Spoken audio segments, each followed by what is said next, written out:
I like thinking about visuals when I make samples, and a lot of times I get these weird cartoonish kind of visuals, and this one particular thing gave me Caillou vibes.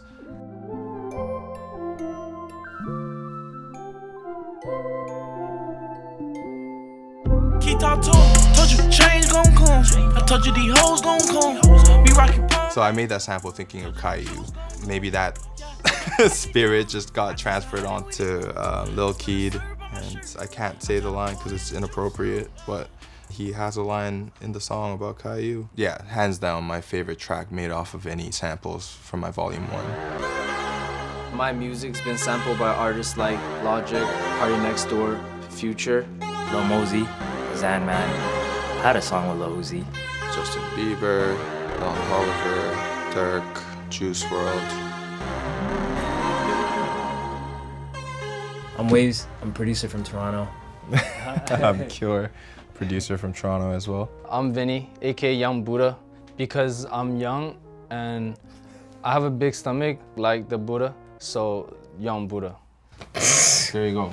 I mean, I never thought I would be a sample maker until I met Dukes and I saw the model, and it was beautiful. I first met Frank Dukes at a workshop held by Converse about their sample library. He was a guest speaker.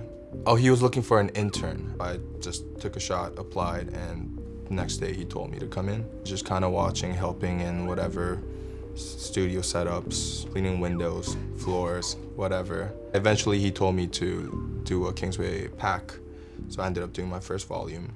It changed my life for the better. Justin Bieber and Kehlani sampled me on Get Me, and that was a bunch of my voices stacked, recorded through the laptop. I was in Dukes' studio, so I had all the equipment in the world, but I don't know, I decided to just record it straight through my mic on my laptop. I just remember going, ooh, ooh. And I just stacked a bunch of harmonies, started cutting it up. Played a little guitar under little pads using my voice as a one shot. I had no idea how to make R&B samples, and so that was my first attempt, and ended on a Justin record.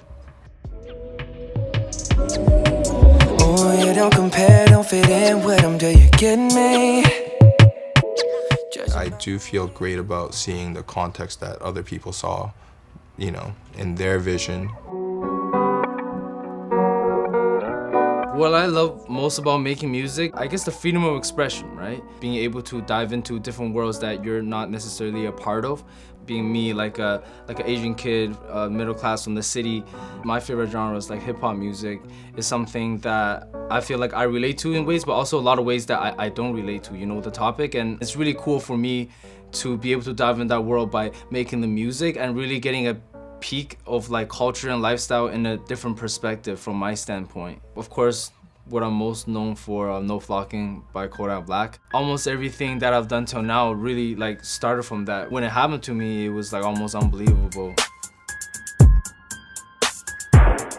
My first ideas was really putting music on YouTube, like type beats. When I started, there was definitely less than like 50, 60 producers who were doing type beats. The beat that I put out, it was a Meek Mill type beat, and it really caught a big wave. It was actually one of the top, like maybe 3, 4 viewed beats at the time on YouTube. One day, randomly, I came across this one video. It had my beat on it. Nigga, I got old cats spazzing on their ass. I got Prada on my whole ass. Got my lab one man. I was like, wow, like, I can't believe that someone's using my music that can accumulate so many views. I think it was really random how that happened, but then I was able to connect with him afterwards. You know, we did some stuff, but unfortunately, he was like getting into a lot of trouble. But I was glad that I could be a part of like that beginning journey to really stamp himself in the industry and have such a like timeless song that actually came to influence other artists like Cardi B when she made Bodak Yellow.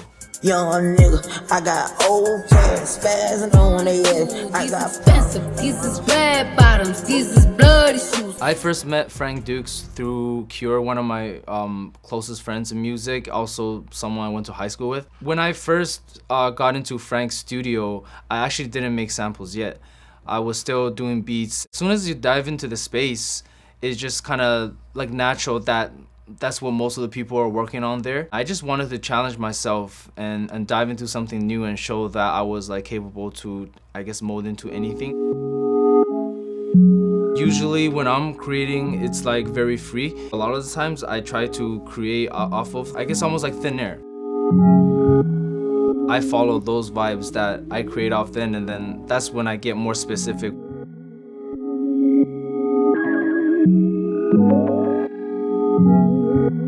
Live by the beat, I die by the beat since 1990. I live by the beat, I die by the beat like MPC Akai. I was really excited when I found out that Logic used one of my samples on Kingsway. When I first got into listening to like hip hop, a lot of mainstream hip hop, he was one of those artists that I really appreciated.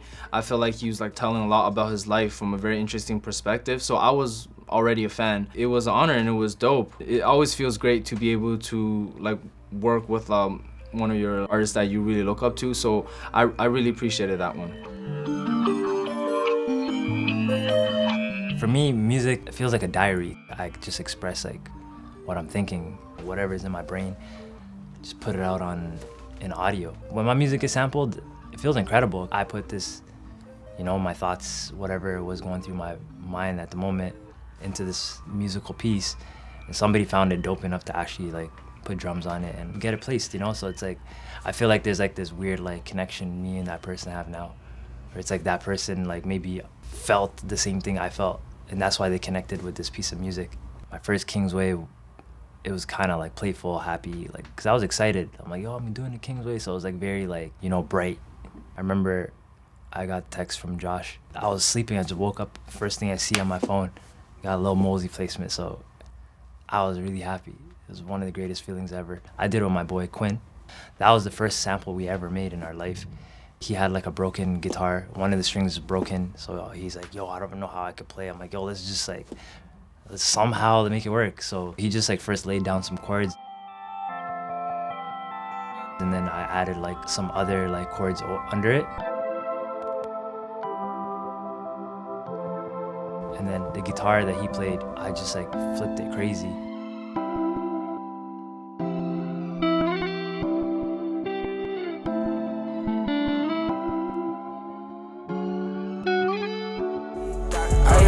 Then I pass it, First time like kind of meeting the guy, first time working with him, and we ended up on Lil Mosey's album, so incredible.